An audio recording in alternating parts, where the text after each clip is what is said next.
Good morning. পরীক্ষা প্রস্তুতি YouTube চ্যানেলে তোমাদের সকলকে সুস্বাগতম।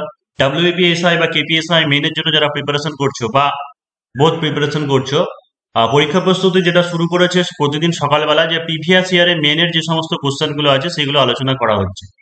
কোশ্চেন সেই সাথে হচ্ছে আনসার কিভাবে কি করবে। তো প্রথম দিনকে যেটা করা হয়েছে সেটা তোমাদের জিকে পেপারটা, অর্থাৎ পেপার ওয়ান ধরা হয়েছিল। পেপার ওয়ানের জিকে গুলো আলোচনা করে দিচ্ছি, এটার একটা প্লে লিস্ট করে দিচ্ছি। যারা নতুন চ্যানেলে আসবে তোমরা অবশ্যই সেই প্লে লিস্টে আগের ক্লাসগুলো পেয়ে যাবে।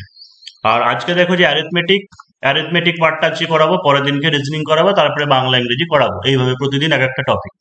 তো এখানে যে অঙ্কগুলো, যে 5টা অঙ্ক এসেছে সেটাই সেই অঙ্কগুলো আমি এখানে তুলে নিয়েছি। তো সেগুলো দেখো যে করে করে দেখাবো। ডেসক্রিপটিভ মানে তোমাকে ডেসক্রাইব করতে হবে, অর্থাৎ ডিটেলসে বিস্তারিত আলোচনা করতে হবে। কোনো শর্টকাট মেথড বা হচ্ছে অ্যালিগেশন মেথড এখানে অ্যাপ্লাই করা যাবে না। যারা পরীক্ষা প্রস্তুতিতে অনলাইন বা অফলাইন কোর্সে ভর্তি হতে চাও, তোমরা 7797427474 এই নাম্বারে হোয়াটসঅ্যাপে কন্ট্যাক্ট করে নিতে পারো। অলরেডি ক্লাস শুরু হয়ে গেছে। তো প্রথম অঙ্ক যেটা ছিল দেখো যে দিন কাজ সময় থেকে, লোক দিন কাজ থেকে, সেটা হচ্ছে একজন পুরুষ, একজন স্ত্রী লোক, একজন বালক একসঙ্গে কাজ করে 4935 টাকা মজুরি পেল। পুরুষ 6 দিন, স্ত্রী লোক 5 দিন এবং বালক 4 দিন কাজ করেছিল। প্রত্যহতদের কাজের অনুপাত 1/3:1/4:1/6 হলে কে কত মজুরি পাবে? তাহলে আমাদেরকে এই অঙ্কটা ধরতে হবে কোথা থেকে? এই জায়গা থেকে, মানে প্রত্যহতদের কাজের অনুপাত সেটাকে বের করে নেবো। তারপরে 6 দিনে মোট কাজ কত হবে, পুরুষের ক্ষেত্রে, স্ত্রী লোকের ক্ষেত্রে কত হবে, এইভাবে আমাদেরকে করতে হবে। তাহলে কি করব, প্রথমে দেখে নাও। তাহলে একজন পুরুষ, একজন স্ত্রী লোক ও একজন বালকের প্রত্যহ কাজের অনুপাত, এটাই লেখা আছে, এটা লিখে নিলাম। আমাদেরকে কি করতে হবে, যেগুলো হর আছে হরের লসাগু দিয়ে গুণ করতে হবে, তাই তো। 3, 4, 6 লসাগু হচ্ছে 12।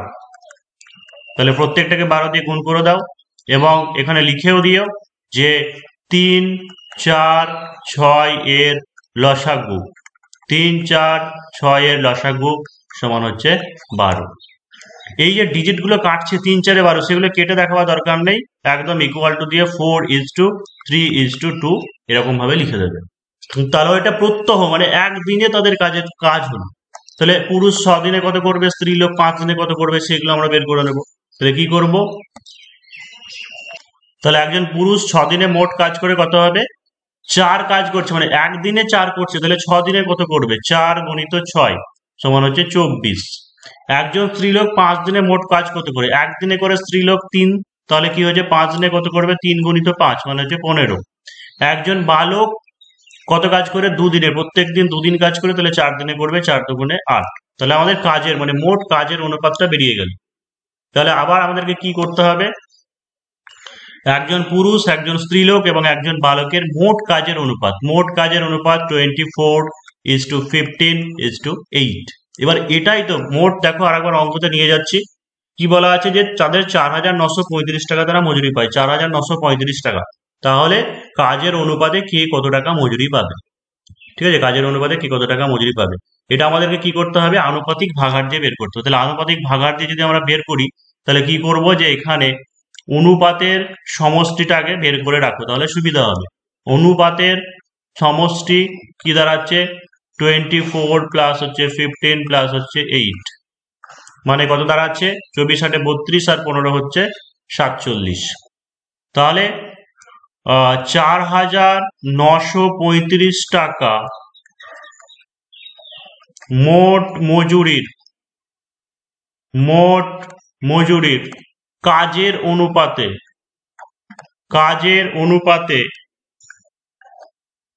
একজন পুরুষ পাবে কত হবে, 4935 গণিত কি হবে 24 বাই, কারণ একজন পুরুষের মোট কাজ আছে 24 বাই হচ্ছে 47 টাকা।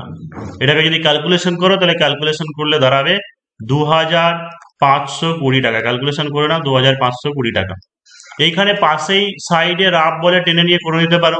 দেখো যে 47 দিয়ে তুমি যদি 4935 কে ভাগ করো, 47 কে 47, 2, 3, 5, 0 নামলো, 5 দিয়ে গেল, অর্থাৎ 105, 105কে 24 দিয়ে গুণ করলে 2520 টাকা হয়। তো এই যে ব্যাপারটাও এখানে 47, 4935 কেটে দেওয়া দরকার নেই, যেমন ভাবে আমি লিখলাম সেইভাবেই করবে। তারপরে কি লিখবো, যে একজন স্ত্রীলোক পাবে 4935 গণিত স্ত্রীলোকের ক্ষেত্রে কত হয়েছে দেখে নিই, 24, 15 আর 8 হয়েছিল, মানে হচ্ছে 15/47। তাহলে দেখো যে এটা যদি ক্যালকুলেশন করো, ক্যালকুলেশন করলে দেখো গুণ করলে দাঁড়াবে 1575 টাকা। 1575 টাকা। একজন বালক পাবে 4935 গণিত হচ্ছে 8/47। এটা দেখো ক্যালকুলেশন করলে দাঁড়াবে 840 টাকা। এবং এটা হওয়ার পরে শেষে আরো একবার কি করবে, উত্তরটাকে লিখে দেবে, মানে কে কত মজুরি পাবে। তাহলে লিখে দাও যে অতএব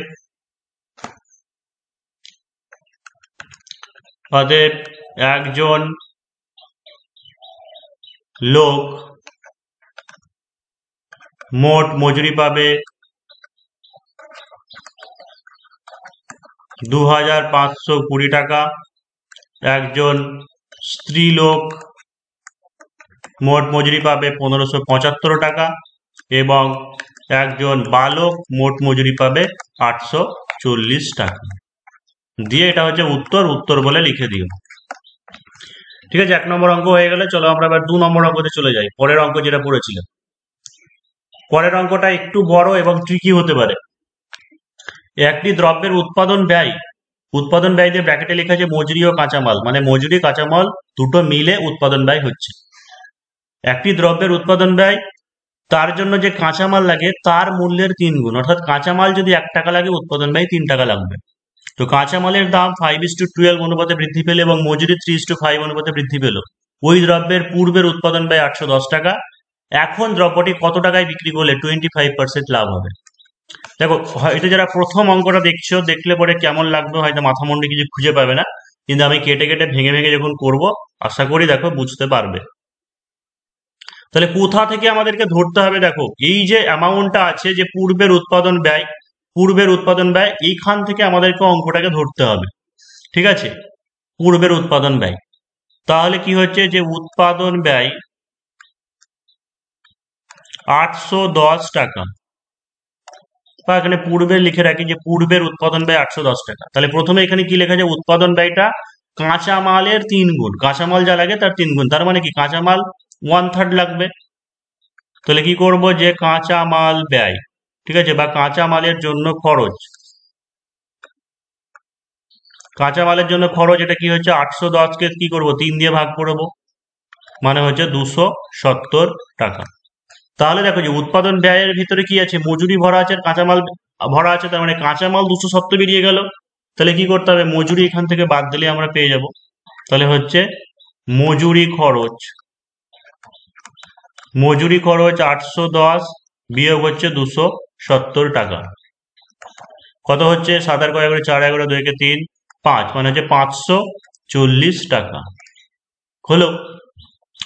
এবার এই জায়গাটা মেন জিনিস, যে কাঁচামালের দাম 5:12 অনুপাতে বৃদ্ধি পেয়েছে। এই কথাটার মানে কি, আগে কাঁচামাল 5 ছিল, এখন যদি 5 টাকা ধরি এখন হচ্ছে 12 টাকা হয়েছে। এবং মজুরি আগে যদি 3 টাকা ছিল তাহলে এখন 5 টাকা হয়েছে। এটাই আমাদেরকে কি করতে হবে, একটা এক্স ধরে নিতে হবে। তাহলে এটাই ধরে নিই যে ধরি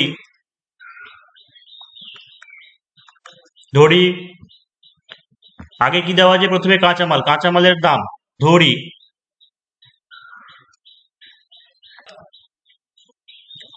কাঁচামালের দাম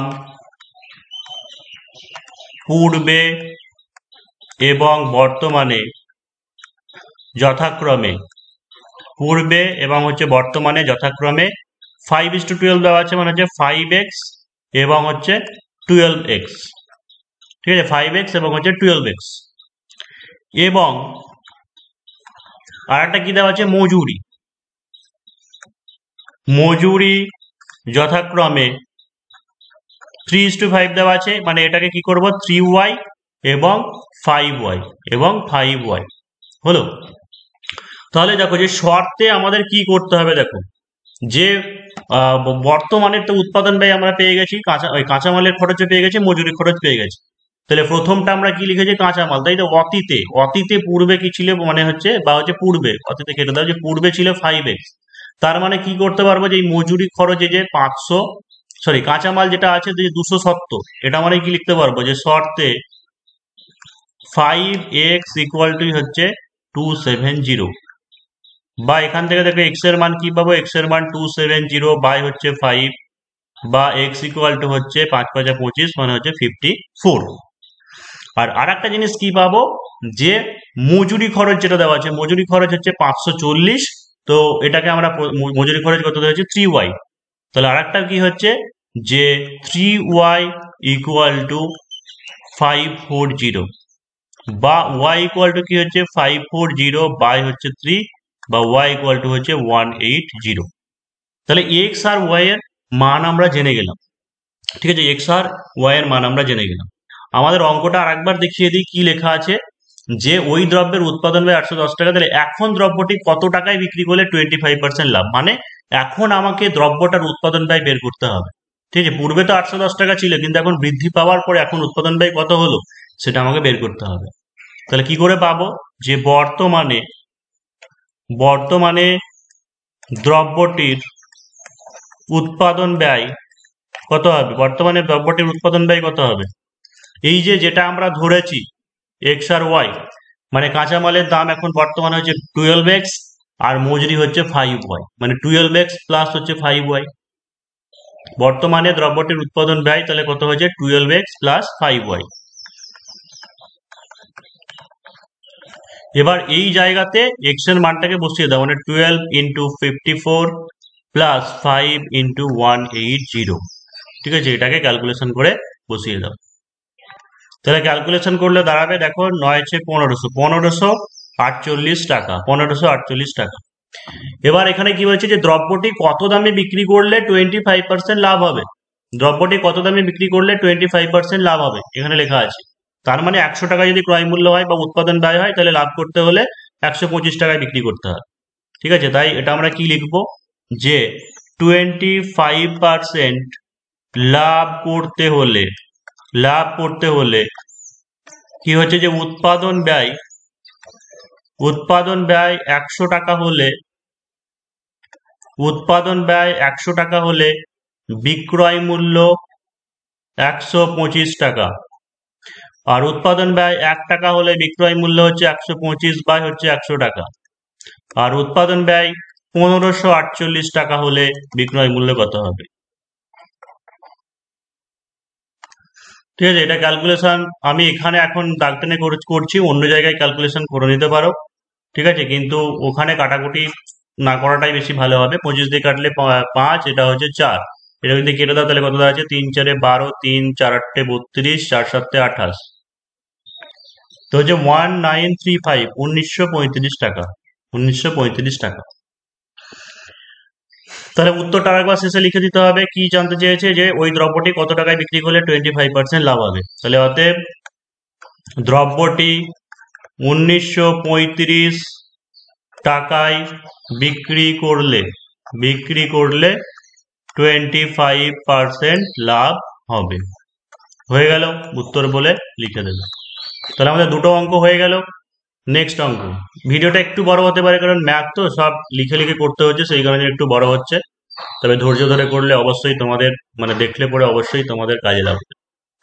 পরের অঙ্কটা ছিল, দেখো যে একটি কাজ এ 9 দিনে এবং বি 18 দিনে করতে পারে, তারা একত্রে কাজ আরম্ভ করলো, কিন্তু কাজ শেষ হবার 3 দিন আগে এ চলে গেল।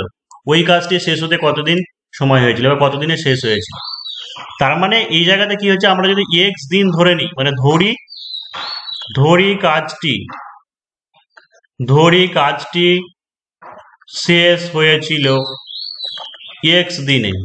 ঠিক আছে, এক্স দিনে। এবার দেখো যে এ 9 দিনে করতে পারে, বি 18 দিনে করতে পারে, কাজ শেষ হবার 3 দিন আগে এ চলে যায়, মানে এক্স দিন যদি কাজ হয় টোটাল, তাহলে এ কিন্তু 3 দিন কম করেছে, তাই তো, এ 3 দিন কম করেছে। তাহলে কি করবো, যে এ 9 দিনে কাজ করে, এ 9 দিনে কাজ করে এক অংশ, তাহলে এ 1 দিনে কাজ করবে কত, 1/9 অংশ।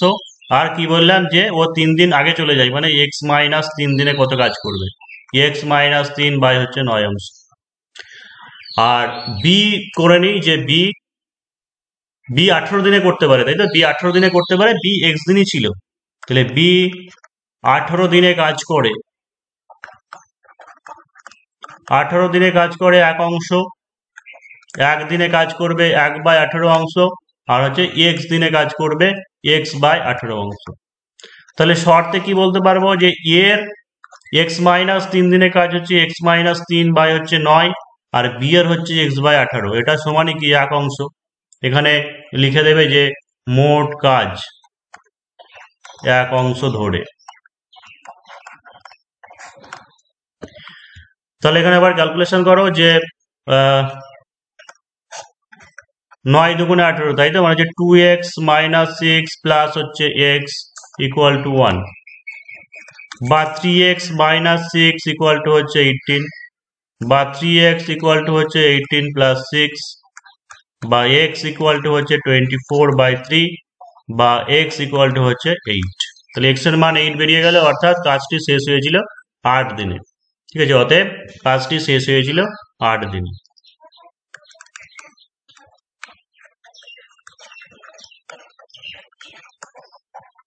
উত্তরটা লিখে দিতে হবে।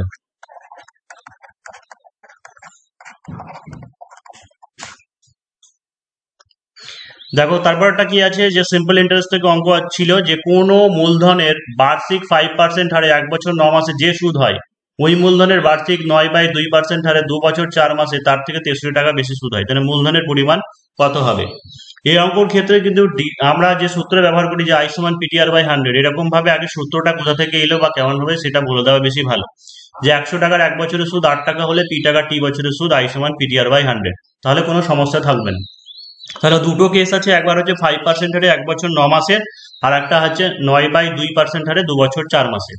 তাহলে দেখো যে প্রথম ক্ষেত্রে দুটো আলাদা আলাদা ভাবে সুদ আমাদেরকে বের করতে হবে। তাহলে প্রথম ক্ষেত্রে সুদের হার, এটাকে R1 ধরছি, R1 ইকুয়াল টু কি হচ্ছে 5%, আর সময় কত দেওয়া আছে, সময় এটাকে T1 ধরছি, T1 ইকুয়াল টু কি হচ্ছে 1 বছর 9 মাস, তাই তো। 1 বছর 9 মাস সমান কি, এটাকে রাফে আমি হিসেব করে নিচ্ছি যে 1 বছর মানে হচ্ছে 12 মাস, সরি মানে 1 পূর্ণ 9/12, তো হচ্ছে 3 তিরিখে 9, 3 4 12, মানে হচ্ছে 7/4 বছর, তো এটা হচ্ছে 7/4 বছর। তাহলে এই যে 5% হারে আছে, ঠিক আছে, এখানে আমাদেরকে সুদটা বের করতে হবে। ঠিক আছে, সুদটা আমরা বের করে নিই। আর যেটা আমাদের আসল, মানে আমাদেরকে কি জানতে চেয়েছে যে আসল পি, ঠিক আছে, পি টাকার আমরা ধরে নিয়েছি মূলধনের পরিমাণ। তাহলে অতএব সুদ, এটাকে I1 ধরছি, I1 ইকুয়াল টু কি হচ্ছে পি ইন্টু টি, মানে হচ্ছে 7/4, আর মানে হচ্ছে 5%, তো নিচে বাই 100 হয়, 7-এর নিচেই 4টাকে বসিয়ে দাও। তাহলে এখানে হচ্ছে 5 7 35 পি বাই হচ্ছে 400। এই যে এটা একটা সমীকরণ, একটা ইকুয়েশন, সেই কারণের জন্য এখানে টাকা ফাঁকা এখন কিছু লেখার দরকার নেই। তাহলে প্রথম ক্ষেত্রে হয়ে গেল। এবার কি করব, দ্বিতীয় ক্ষেত্রে। দ্বিতীয় ক্ষেত্রে কি দেওয়া আছে, একইভাবে সুদের হার, এটাকে R2 ধরছি, R2 ইকুয়াল টু 9/2% দেওয়া ছিল। তারপরে সময় T2 সমান কত হচ্ছে, সময়টা একবার দেখে নিই। সময় আছে তোমার 2 বছর 4 মাস, 2 বছর 4 মাস, তাহলে 2 বছর 4 মাস, 2 বছর 4 মাস মানে কি হয়, 2 পূর্ণ 4/12 বছর, মানে হচ্ছে 2 পূর্ণ 1/3, মানে হচ্ছে 7/3 বছর, 7/3 বছর।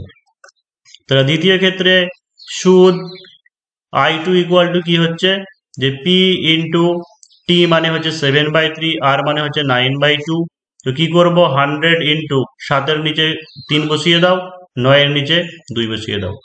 তাহলে এটা কি দাঁড়াচ্ছে, 7 9 63, 63 পি বাই কত হচ্ছে 600, বাই হচ্ছে 600।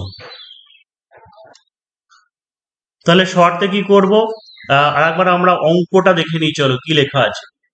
যে বার্ষিক 5% হারে 9 বছরে যে সুদ হয়, 9/2% হারে এত বছরে তার থেকে 63 টাকা বেশি হয়, মানে দ্বিতীয় ক্ষেত্রে যেটা হচ্ছে, দ্বিতীয় ক্ষেত্রে সুদটা আমাদের কি হবে, বেশি হবে।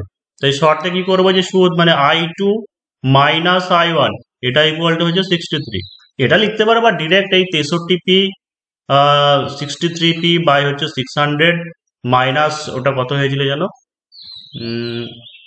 35 পি বাই হচ্ছে 400, এটাও লিখে দিতে পারো, অসুবিধা নেই। 35 পি বাই 400, এটা ইকুয়াল টু হচ্ছে 63। তাহলে দেখো এটাকে সমান করতে গেলে লসাগু কত হচ্ছে 1200, মানে 6 মানে এটা 23 হচ্ছে 126 পি, বিয়োগ এটা হচ্ছে 105 পি সমান হচ্ছে 63, বা 126 থেকে 105 বাদ দিলে হচ্ছে 21 পি সমান হচ্ছে 63 গণিত 1200, বা পি এর মান কত হচ্ছে 63 গণিত 1200 বাই হচ্ছে 21। তাহলে 3 দিয়ে কাটছে, 3 বারাম হচ্ছে 3600। ঠিক আছে, বেরিয়ে গেল আসল। তাহলে অতএব আসলের পরিমাণ কি হচ্ছে 3600 টাকা। অতএব আসল নাকি মূলধন কি লিখে দেওয়া ছিল, অতএব মূলধনের পরিমাণ 3600 টাকা। তাহলে 4টে অঙ্ক হয়ে গেল। এরপরে চলে আসছি পঞ্চম অঙ্কে। 5 নম্বর অঙ্কতে চলে আসার আগে আর একবার বলে দিই যে যারা পরীক্ষা প্রস্তুতিতে অনলাইন বা অফলাইন যারা কোর্স নিতে চাইছো, তোমরা এই যে কন্ট্যাক্ট নম্বর দেওয়া আছে 7797427474, এই নম্বরে হোয়াটসঅ্যাপে কন্ট্যাক্ট করে নিতে পারো। যারা অফলাইনে পড়তে চাও অফলাইনে পড়তে পারো, বহরমপুর মুর্শিদাবাদে অফলাইনে পড়ানো হয়। WPSI বা KPSI প্রিলিমিন বোথ, বা বিশেষ করে যারা মেনের জন্য প্রিপারেশন নিতে চাও, descriptive, math, reasoning, GK, Bangla, ইংরেজি, রিপোর্ট, প্রেসি, এসএস যা কিছু আছে সমস্ত কিছু ধরে ধরে করানো হয়। তো দেখো যে কি আছে, পরের শেষ অঙ্কটা কি ছিল, যে 3টি সমান গ্লাসে জল মিশ্রিত দুধ আছে। প্রথম গ্লাসে দুধ ও জলের অনুপাত 3:1, দ্বিতীয় গ্লাসে 5:3, তৃতীয় গ্লাসে 9:7। 3টি গ্লাসের জল মিশ্রিত দুধ নতুন একটি পাত্রে ঢালা হলো, ওই পাত্রে দুধ ও জলের অনুপাত কি হবে? এটা একদম সহজ অঙ্ক দেওয়া ছিল। তাহলে কি করতে হবে, যে প্রথম গ্লাসে